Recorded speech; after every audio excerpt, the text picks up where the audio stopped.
Hi everyone, అందరూ ఎలా ఉన్నారు? బాగున్నారా? So this is my second own voice video.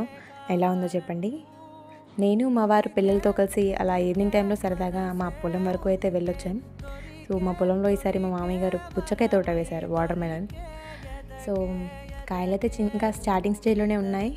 బాగుంది తోట. పక్కనే ఉన్న వాగులో ఇసుకలో ఆడుకుంటారని పిల్లల్ని తీసుకెళ్ళాం. వెళ్ళగానే పడిపోయింది మా చిన్నది. పర్లేదు, ప్లీజ్ కాసేపు ఆడుకున్నారు ఇద్దరు కలిసి ఇసుకలో. ఎంతైనా అప్పుడప్పుడు అలా బయటికి వెళ్తూ ఉంటే కాస్త మనసుకు ప్రశాంతంగా, మైండ్ రిలీఫ్గా ఉంటుంది కదా. సో ఈరోజు ఎందుకో మా ఆయన వెళ్దామా అలాగా అని చెప్పేసి ఆయన అన్నారు. ఇంకేంటి, ఫుల్ హ్యాపీ. పిల్లలతో కలిసి అలా ఇసుకలో కాసేపు ఆడుకున్నాం. వాళ్ళిద్దరు ఆడుకున్నారు, కాసేపు మేమిద్దరం అలాగే ఆడుకున్నాం. అందరం కలిసి కాసేపు కూర్చొని అలా ఆడుకొని వచ్చేసాం. సో ఎంతైనా అప్పుడప్పుడు అలా వెళ్తూ ఉండాలి కదా. ఈవినింగ్ టైం సన్సెట్ అంతా చాలా బాగా అనిపించింది మనకి.